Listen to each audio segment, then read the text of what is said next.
La méthode de la division posée. Nous allons commencer par le cas le plus simple, lorsque le nombre que l'on veut diviser n'est pas trop grand. Par exemple, 26 divisé par 7, que nous écrivons comme ceci. Je prends le nombre par la gauche et je regarde le premier chiffre, 2. Est-il plus grand que 7 ou égal à 7? Non.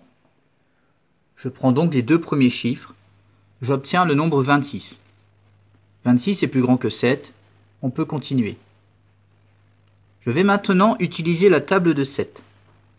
Je peux la voir sous les yeux, même si le mieux est de la connaître par cœur. Je vais regarder tous les résultats de cette table. 7, 14, 21, etc. Dans ces résultats, je cherche celui qui se rapproche le plus de 26, mais sans le dépasser. 7, 14, 21 sont plus petits que 26. Par contre, 28 est trop grand. Le résultat qui m'intéresse est donc 21. 3 fois 7 égale 21. J'écris le 3 ici, on l'appellera le quotient, et le 21 ici, sous le nombre 26. Maintenant, je rajoute un signe moins, une barre de réponse, et je fais la soustraction 26 moins 21. Le résultat est facile, c'est 5. Mon opération est terminée. 26 divisé par 7 égale 3, et il reste 5.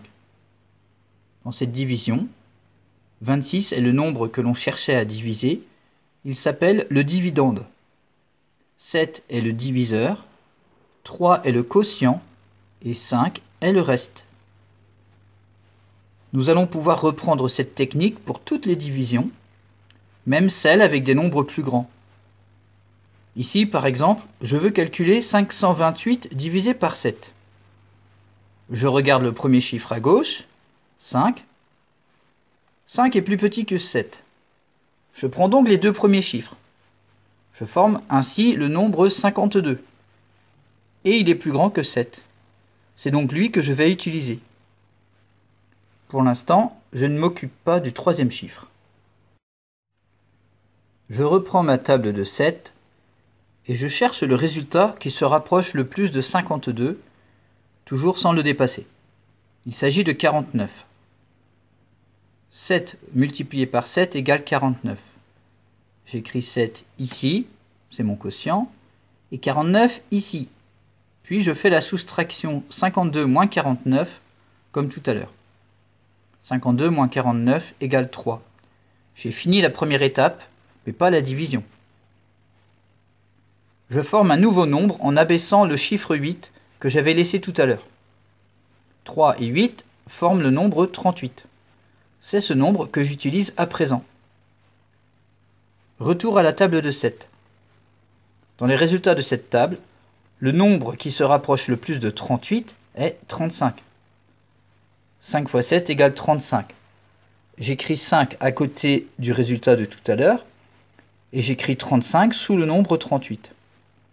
Je fais ma soustraction et je trouve 38 moins 35 égale 3. Ma division est finie puisqu'il n'y a plus de chiffres à abaisser. Les chiffres 7 et 5 du quotient forment le nombre 75. Le résultat est donc 528 divisé par 7 égale 75, reste 3. On note que le reste est toujours plus petit que le diviseur.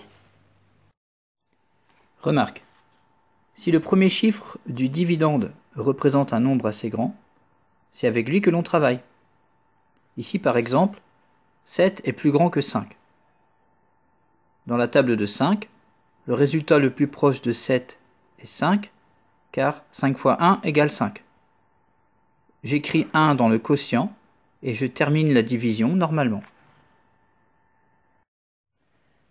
Alors, que faire lorsque le diviseur est plus grand? Par exemple, calculons 482 divisé par 13. Je reprends ma méthode. 4 est plus petit que 13, mais 48 est plus grand. Je vais donc travailler avec 48. Je n'ai pas appris la table de 13, mais je peux la retrouver moi-même. 13 multiplié par 1 égale 13, évidemment. Pour trouver 13 fois 2, je rajoute 13, donc 26. 13 fois 3, c'est 26 plus 13, c'est-à-dire 39. 13 fois 4, c'est 39 plus 13, égale 52, et ainsi de suite. Mais 52 est trop grand, car je ne devais pas dépasser 48. Je m'arrête donc à 13 fois 3 égale 39, et je n'ai pas besoin d'écrire la table de 13 en entier. 3 fois 13 égale 39, donc j'écris 3 au quotient et 39 sous le nombre 48.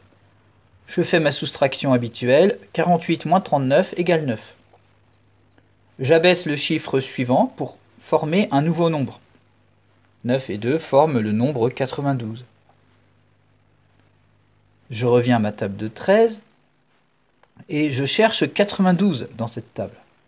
Tout à l'heure, je m'étais arrêté dans mes calculs à 52. Je continue donc à écrire 13 fois 5, 13 fois 6, 13 fois 7. 13 fois 8 égale 104. C'est trop grand. Je m'arrête donc à 13 fois 7 égale 91. Je rajoute 7 au quotient. J'écris 91 sous 92.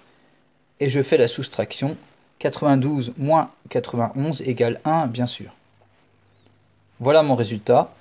482 divisé par 13 égale 37, reste 1. Comment faire si le dividende est encore plus grand? Eh bien, je commence la division en suivant la méthode que nous venons de voir. Puis, j'abaisse chacun des chiffres suivants au fur et à mesure pour ajouter un chiffre de plus au quotient. Je m'arrête lorsqu'il n'y a plus de chiffres à abaisser. Et donc, 25 782 divisé par 7 égale 3683, reste 1.